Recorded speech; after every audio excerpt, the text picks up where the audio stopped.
being in California and growing up here, I remember going to Cal State Dominguez Hills, and I was 1 year behind Chris Wondolowski, who was at Chico State. And for him to be in the league, we actually ended up playing at Houston together. And that was when we started having this, brotherhood, this love to say we want to represent CCAA and represent Division II soccer, because it wasn't easy for players to make it from Division II to the league. And he just kept setting the bar higher and higher for me every year. And I said to him, you keep going, I'm just going to be right behind you. So to be 1 and 2, it's just a dream. I mean, people are going to say, yeah, go chase him. But I just want to be 1 and 2. Just me and 1, though. It's good there.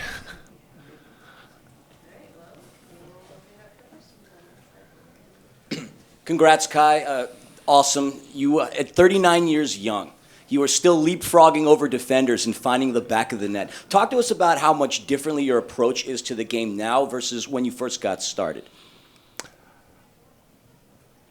Things look a little bit clearer now, because I think when you're younger, you're focused so much on yourself. Then I think when I came back from England back in 2015, my soccer changed, because I was more focused on tactics and what the coaches, print out for you, because it's kind of a script. If you read the script well enough, then you'll be able to deliver.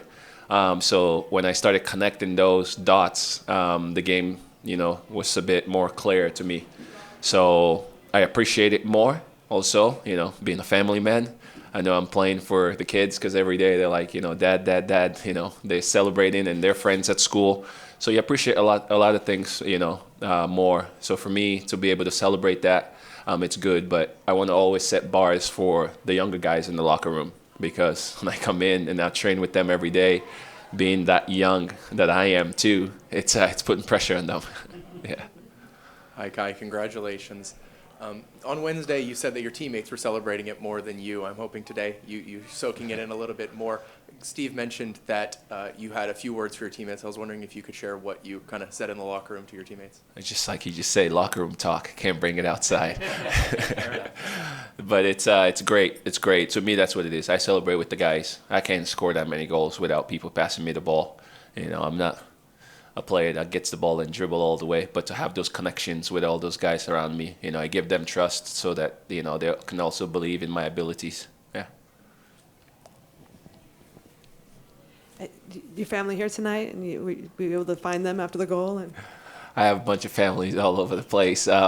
They're out in Kansas, but I brought some more families with me over here. You can see them celebrating, coming all the way from Santa Barbara. But no, I have friends and family up, guys from high school, guys from Dominguez. So everybody was here. That's why it's so good to be back in LA and playing at home. So not just my kids have to be here, but there's a lot more families in the crowd. And in 2006, when you scored your first goal, if someone had said you get 145 more of these in another 18 years, what would you thought? No. I was just enjoying, and that's what I've always done in my career, just to enjoy this journey.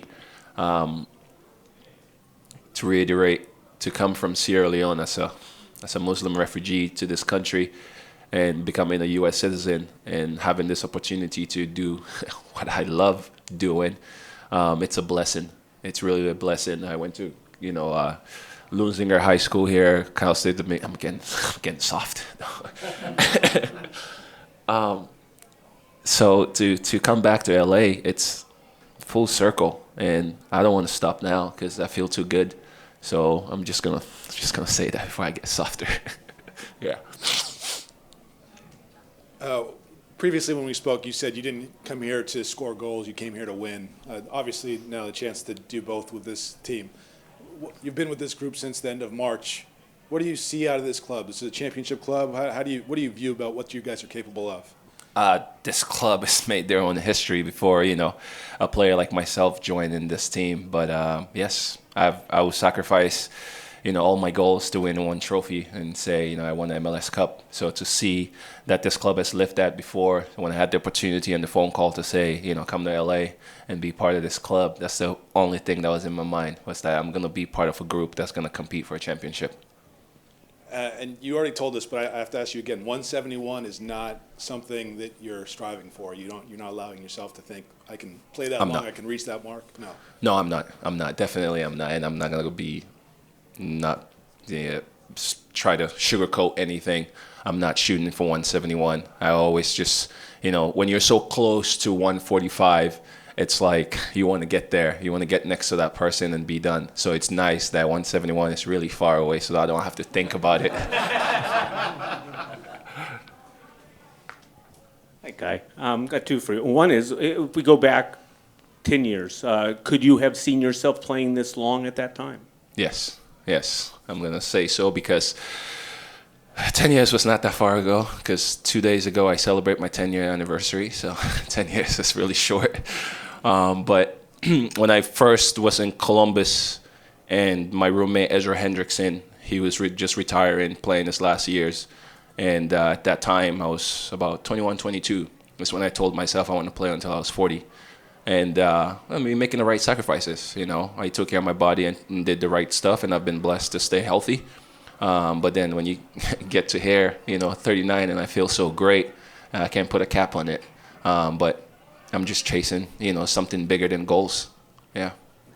And I might be wrong on the math here, but I'm guessing that you've probably played for more clubs in this league than you have not played for. If they keep adding more teams, then yeah. They might get beyond you at some point. What's special about this club that you've never seen at any of your other clubs?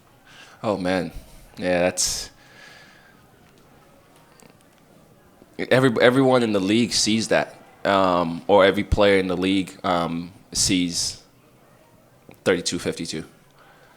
Like being outside and be able to hear that the addition of this club to this league obviously has set the bar to LA and what's to come in LA, where the location of the stadium is one, but the colors, is two. And then I told them inside that I used to, I stalked their Instagram on this club before, and just seeing the family pictures after the wins, that makes a lot of players in the league wants to be part of a club that celebrates family like that.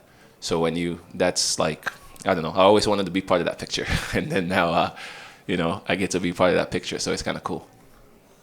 Hey, Guy, congratulations. As a Toro player at Dominguez Hill, in Carson. Let's go. Of course, the rivalry.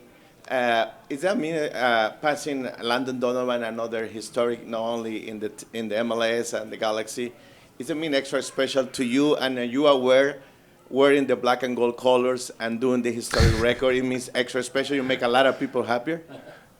I hope it makes a lot of people happy. I know it makes my friends and family happy, because they're the ones that have been counting the goals all these years, because I love after the games, and they get to text me. I see their texts, how happy they are. Friends and family, guys that I went to school, high school, college with. But Landon is the greatest American soccer player to ever live. So for my name to be called next to his for this long, it was, an honor. And it's still always going to be next to Landon. I mean, the trophy is named after him.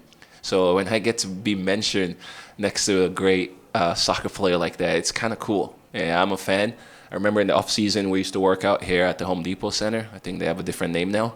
But we used to work out together and play in the off-season. And when I see him next to me, I was just always so proud. I never thought, I'll be that close to him in goals. But it's a blessing.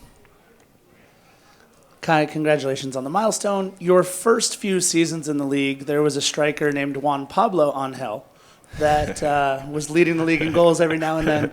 And now today, you're on the same pitch as Tomas scores his first Major League Soccer goal.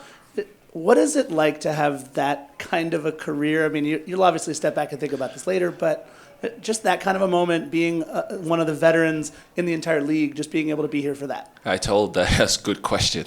So I told Eric Duenas the other day, I said, this is going to be like you one day.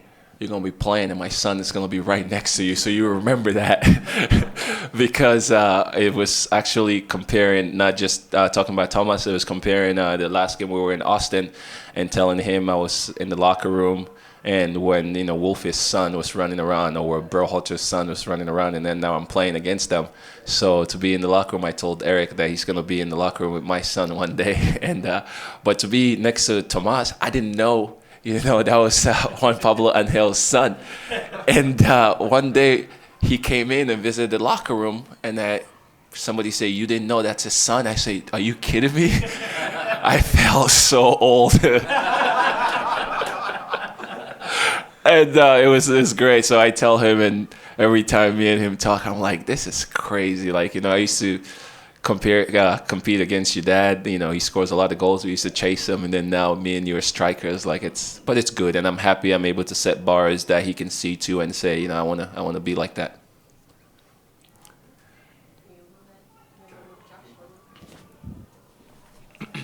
The 17-year career, 146 goals. Is this an exercise in perseverance, determination, skill? How do you do that? How do you do what you did? 17 years, MLS, 19 total. Don't take my Finnish league away.